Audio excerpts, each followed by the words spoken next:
Aloha. That was really good. I didn't even have to do it again. It is such a pleasure to be on this island, the Big Island.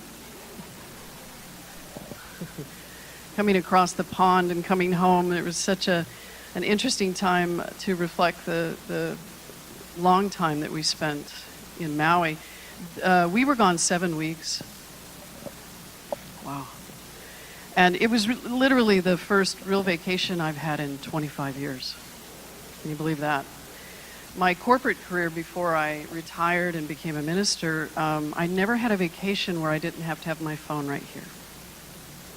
And so it was really interesting to be in such a beautiful space. And I completely disconnected, so I apologize to any of you that I didn't call you back. I really disconnected, and there was a point to it, because my talk today about color, about what color is today, what is my color today, really speaks to the experience I was having before I left, the experience I had while I was gone, and obviously opening up to another experience being back in this beautiful space. You know, Maui is, for those of you who've gone, I hardly have to explain. It is the mother island. So what happens, at least for me, is when I get off the plane, the moment I get off the plane, there's some kind of opening that happens. And there's the air is soft. It's caressing. There's a beauty to it that's indescribable. And I've never been able to go to Maui and be closed. And I tend to be really good at that. Just saying. But when I go to Maui, if there's anything in my life that time has come to heal, whose time has come to open to, it happens. It just happens. And I had so much time to do it there that I was thinking, wow, I hope this ends soon. Not my time here, but you know. So that's what's really interesting, and I'm sure for everyone in the room, you've noticed that there's these little synchronicities in life that allow you to do exactly that. And my family got to spend time there. We have a house there we bought last year, so we were home while we were there, so there was a safety and an allowing, and I'm going to say allowing a few times today, allowing of that vulnerability that really speaks to kind of the journey that we all take. My talk is, what is my color? And specifically today, it's funny, we picked this theme last month without really thinking, I didn't really pick it thinking I'd be in Hawaii. And you know what Hawaii is most known for? Rainbows all over the place. Color all over the place. Plumeria of every color. The color is so deep and so brilliant that it touches you in such places, and if it's all God, it's all touching you, and I'm part of it. So there's something to that experience of experiencing all that color in a place that is so beautiful. Now, I do believe this place is beautiful too. There's just a purpose to that space that for me, that speaks to that. And what I want to talk about is the color of emotion today. I tend to be not a very emotional person. That's changing quickly, by the way. By the minute, almost. And my daughter, Reese, is one of those people that teaches me constantly. She teaches me, and she taught me something she's not aware of. And what she taught me is that and some of you may disagree, and that's okay. But what she told me was, and she's going through a really important time of her life. She's almost 11. There's a lot happening in her body. There's a lot happening in her experience, and she's growing up.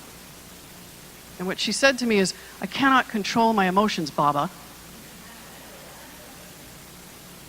And she's right. But we can control the response to those emotions. And we can look at our perspective around those emotions and look at how can I respond. And fortunately for her, Janine and I give her lots of things to learn from. And we had this phrase, and you'll have to pardon me, while we were in Maui, we had this phrase, sometimes you just want to punch someone in the neck. You know, and that was kind of a phrase we had, and it just made us feel better when things would show up, because it's really hard to close there. So I had some interesting emotion, and what I want to talk to today is the fact that oftentimes in science of mind, there's a tendency to bypass that emotion. There's a tendency to go from, I'm feeling bad, to it's all love. As if the emotion that we were granted as part of our humanity and our humanness isn't God as well. And anger, or I should say joy and sadness and anger and fear, and I'll even use disgust, and I'll explain that. Those are emotions that are very key to our experience, and they're all extremely important. And they're all love. Because if it's all love, it's all love. All of it. And it's so hard sometimes, because in my own experience, sometimes I'm judging, well, why am I angry? Why am I having this feeling? And just this week, you'd think after getting back from Maui that and life is good, and I feel very relaxed, and I feel very rejuvenated. And 2 days ago, I chewed out this guy like you can't even imagine. That's not me, by the way. I don't tend to chew people out, contrary to some perception. I don't. It's not in my nature. But it is. It is in my nature. And I felt really upset about having this conversation with this gentleman the way I did, and I was very aware of it at the time. And then, there was a part of me that says, go ahead.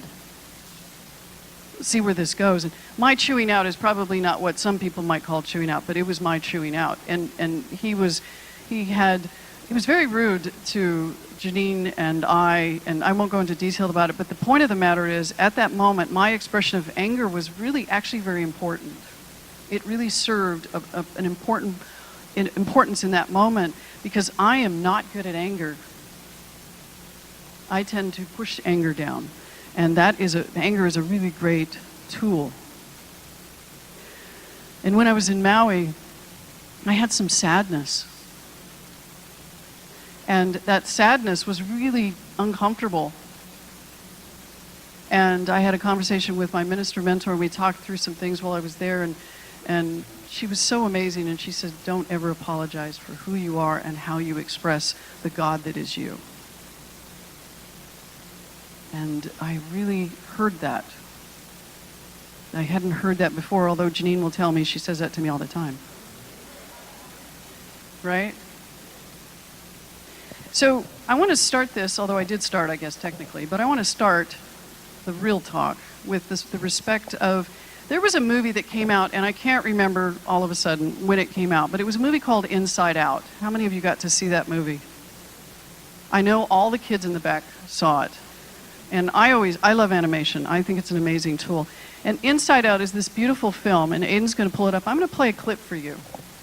And the clip I'm going to play has to do with, so often we are so comfortable with a very narrow threshold of emotion. And anytime that emotion goes outside of that comfort zone, we want to pull it right back in. I am certainly one of those people. Sadness is one of those. And what was really interesting about this film is about the emotions, the basic emotions we have. And the research done on this film was about 5 years in the making, just to get this down before they started doing the animation. It is a beautiful film, and if you haven't seen it, go see it. When I watched it in the movie theater, my niece, who's 17, was sitting next to me, and she and I were sobbing. I mean, embarrassingly sobbing. And Janine and Reese are like, what is the matter with those two? Because it touched on the fact, and my niece is a lot like me in the fact that I don't necessarily show a lot of emotion. And sometimes things are necessary, in my experience, to bring that emotion up so that I can look under that and heal that which has been called to heal. What a beautiful story. And the point of it being that sadness and joy both are necessary. to our experience. Thomas Jefferson said, "We hold these truths to be self-evident, that all men are created equal, that they are endowed by their Creator with certain unalienable rights, and that among these are life, liberty, and the pursuit of happiness." When that was originally decided that that phrase would be in the Declaration of Independence, it was going to be property instead of happiness. But they realized that happiness is an unalienable right, whereas property may not be. And that happiness, it's the pursuit of it. It's all the things that happen in our lives, including sadness, and the experiences of all the emotions of who we are part of who we are as divine beings. They were given to us to teach us to come to know who we are and who the other is. Sadness is an amazing emotion that is such a great teacher. And it's often, in many cases, pushed down and told that it is, and this is, when I say this, I am not talking about depression where something requires some assistance. I'm talking about the fact that oftentimes we are looking at sadness and calling it depression, when sadness is such a necessary part of who we are. To live well, we cannot run from our feelings, but instead we must learn how to integrate them into life and let them guide us.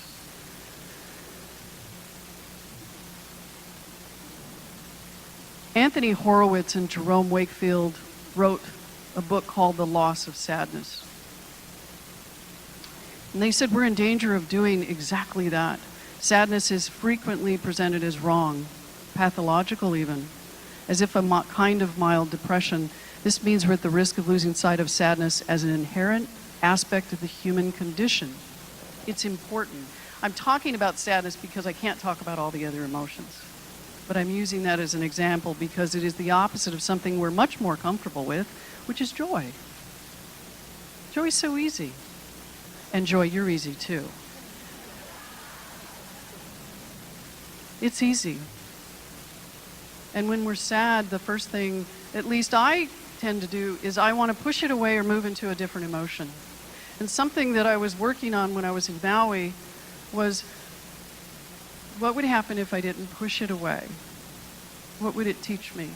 What would it give me? And some of the things that it gives that are so important is caring. It allows me to care for myself and for others. It allows me to go deeper into that deep, beautiful caring that I may not otherwise do. In joy, sometimes, when I'm in that moment of joy, there's a celebration and there's an intent to move. But in sadness, we stop. We stop and we pause. And that's really critical to our experience as learning as divine beings with that human body that we've been given with all these amazing, amazing gifts that it provides. And it allows us, sadness allows us to empathize with others. Sadness as longing, when there's a loss. There's an appreciation in that sadness of either the loss in transition or death, the loss of a loved one who's moved on, the loss of whatever it might be. There's something that happens in that sadness that allows us to really truly sit in the moment of it, if we allow ourselves to. It's compassion. It was said that Abraham Lincoln was driven by a sense of sorrow at the troubles of the world, and that fueled what he ended up doing that changed this country so dynamically because of his sadness. If any of you watched the movie, I think it was called Lincoln, if any of you watched it, you saw him in that movie. They portrayed the sadness he had about what was happening to the country he had so much pride for. He had empathy for that which was the other. He had compassion for those in our country at the time that were not allowed access to anything, if not suppressed extremely.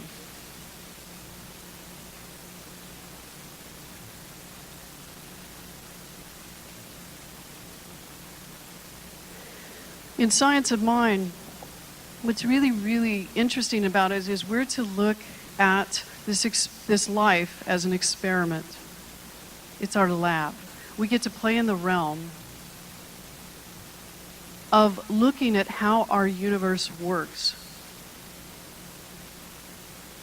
And even in right now, we're getting to watch, this is the year of the election. I'm not going to get into anything that of my own preferences, but I will say this. When this happens, it opens up a lot of things. There's a lot of anger. There's a lot of fear. There's also joy. There's also sadness. There's a host of things, and we get to participate in probably one of the most emotional times within our own government. We are a participant in it. And it is how we play in it that we feed into it. And it is okay to be angry. And it is okay to be sad. And it is okay to have joy and hope and fear and all of those beautiful emotions that are so amazingly part of us. And so often, including me, I look around, and if I see something that makes me uncomfortable, I forget that that's touching on my own fear, my own anger, my own discomfort. It's touching on that for me. And one of the questions, because we watched the Olympics, we watched the convention, we watched both conventions, we watched everything when we were in Maui, and it was just, it was kind of splintering a little bit sometimes, because there was such joy, and then there was, and all those other emotions. Thanks, tweens. And as we were watching that, we were participating. And the question that came up for me is, how do I want to participate on my planet, in the universe, on my planet, in this country? How do I want to do it? And there was an answer that came. And it was quiet at first, because I didn't want to hear it. But then it got louder, and it got louder. And it was to step back and allow all of it. It's important to shine a light on all of it, so that everyone can have the experience they were meant to have. Who am I to say that one's path is less than mine, is less important? They should change. Oh, don't say that, right? All those things. And it really gave me a chance to reflect, because I was in a place that I was not having to do. I was more in a place of being that allowed me to kind of look at that and how do I want to be. Because Ernest Holmes said this about Science of Mind, which is so perfect that you're here. Because Science of Mind, it's like it's spiritual psychology. We should approach it with awe, he said. With awe. Didn't you get a sense in that clip there's this awe with the emotion that was being expressed? Not by everyone, by all the emotions. He said, with awe, but not with fear. And when I'm talking about fear, is fear of approaching it. With a truly humble thought, but not with a sense that we are unworthy. Let us approach it normally, happily, willing to accept. Let us experiment, hoping and believing that as a result of our efforts, we shall each derive a great good, a sound understanding of the natural laws of life, as they apply to the individual and his or her relationship to the whole universal scheme of things. We are magnificent beings of color, as Tammy said. And those colors are so many aspects of us, and our emotions are key to that, because every time I have an emotion, thank you, Aiden, every time I have an emotion, it's triggered by my perception of an experience. While I may not be able to control the emotion that comes up, I can look at it. It's like a mile marker. It's like a flag. Even when I have joy. And when you can see, and this is just sort of the colors of our emotions, up at the top is joy and down at the bottom is sadness. That doesn't mean sadness is at the bottom. That just means that those are somewhat the opposites of the emotion that we have and everything in between.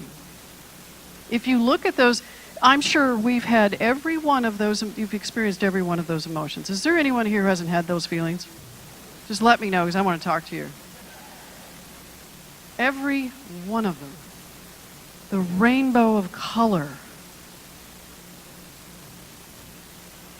It is no accident that we all can look at that and say, yes, I've had those feelings. I've had those feelings this morning, last night, just before I walked in. All those feelings. That's the beautiful part of our humanity, is that we're gifted with them. They are not things to push down and eliminate. They are things to look at and to see what they're telling me about me and how I see my world.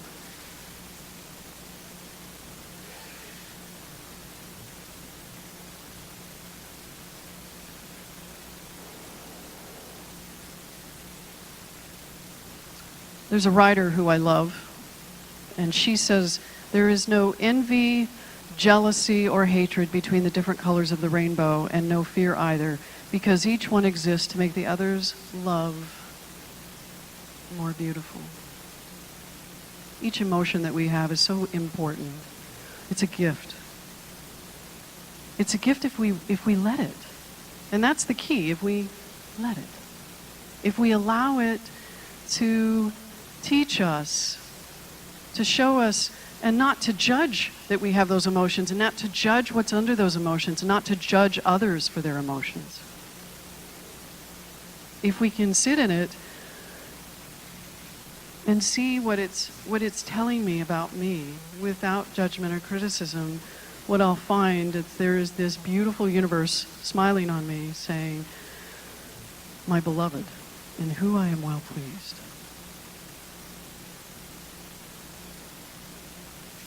You know, when in my younger years, in my 20s, when I came out as being gay, it was really tough because there was such self-criticism and judgment around that. And I judged everything. And as I was coming out, I judged whether I was comfortable or uncomfortable, whether I didn't say something, said something, whether I hid it, didn't hide it. Oh my gosh, it's just exhausting. That's no different than anyone's journey. Anytime we hide something about ourselves because of fear, when we hide it, we hide behind the emotion, and the emotion is telling us what's happening for us. I still have that journey, and I will have that journey for the rest of my life here, at least this one. And my goal and objective is to allow those feelings to come forward. When we were in Hawaii, Reese and my wife Janine called me a ball bag because everything that showed up everywhere, I was just tearing up. I'm like, what in the world? Is there a leak somewhere? What's happening here?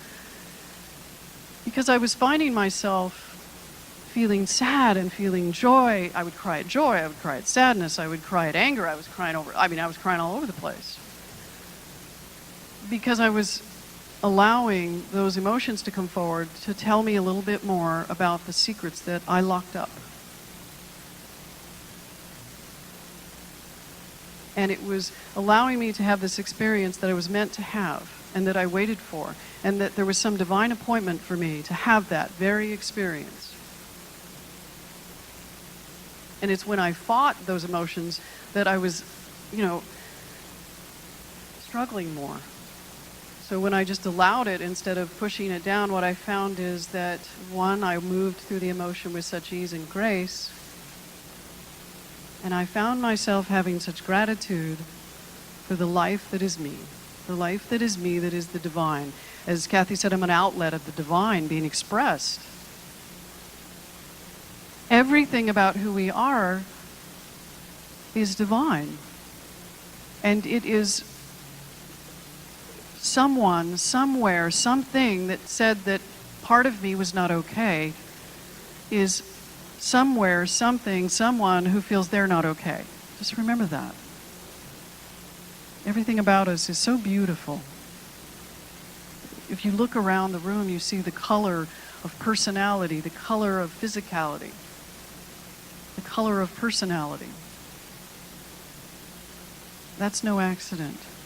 We are not meant to be all alike.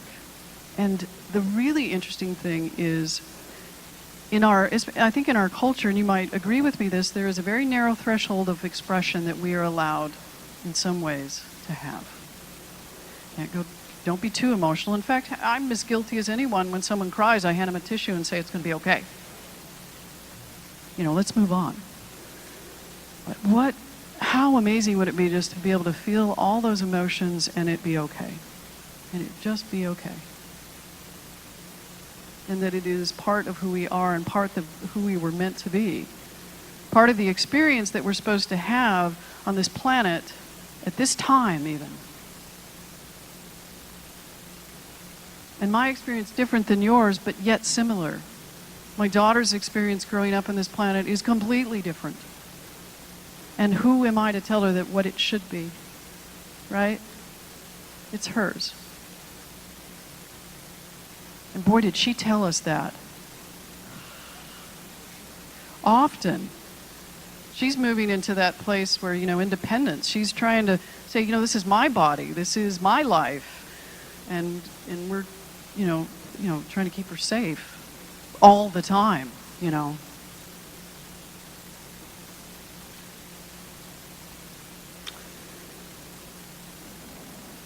you show the next slide?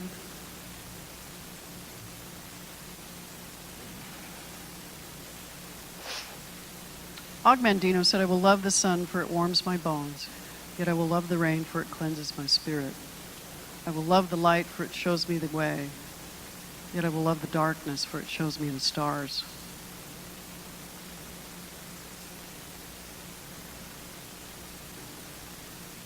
It is definitely something that has been speaking to me, is to love that dark, the shadow. We call it the shadow. The shadow being that place that I don't want to look. The shadow being the place that I'm uncomfortable with. The shadow that is not only me, but it's each one of us, and it's all of us collectively. And it is, and I will say this, as I was watching the clip, I had a hard time not crying again.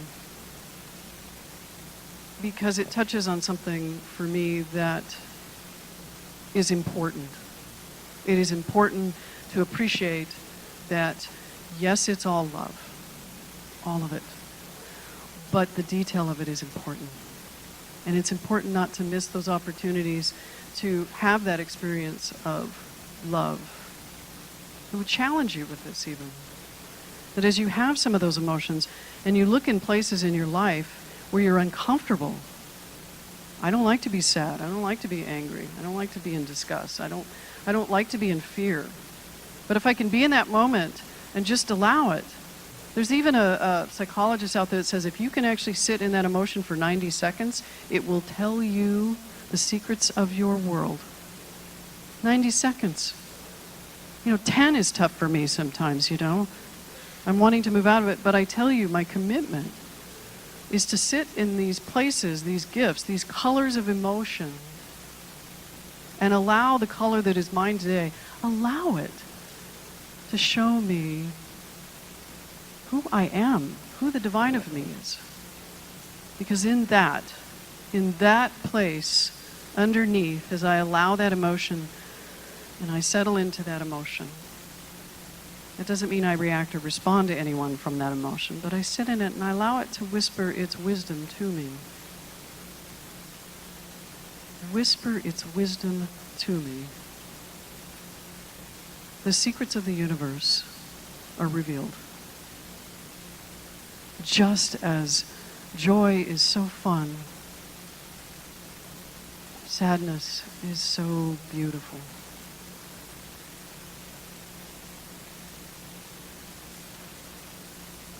So as you go about your days, as we come to the end of summer, we come into the fall. It's not that far away. We all have that opportunity to really look at when the emotions that we have that are uncomfortable, we have the opportunity to hear those whisperings of divine, to just be. So let me just do this before we close. So just kind of close your eyes as our beloved Reverend Sandy says, just untwist. Just untwist. Close your eyes. And if there's something in your life right now that just seems a little troubling,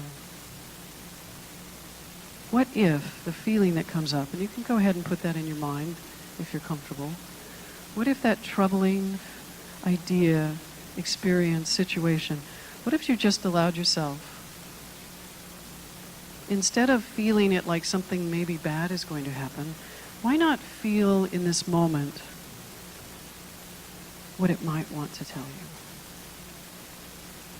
That compassionate, gentle voice that allows you to go deep, that allows you to be what's so different than many species is allows you to be that empathetic, compassionate, loving, understanding. So feel that for just a moment. And just ask it. What is it you're trying? What is it you're revealing to me? What is it you want me to hear? What is it?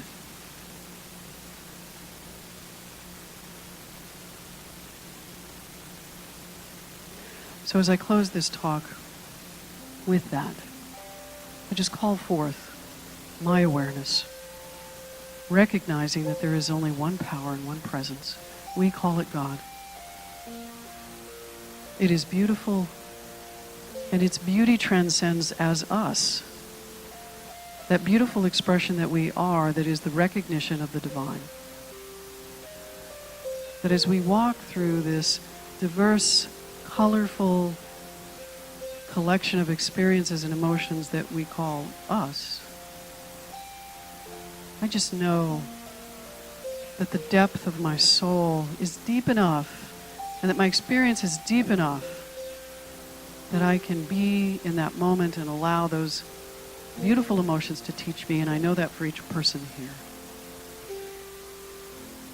I bless everyone here in this beautiful community of InSpirit, knowing that it is all good. It is all God. And so it is. Amen. Thank you.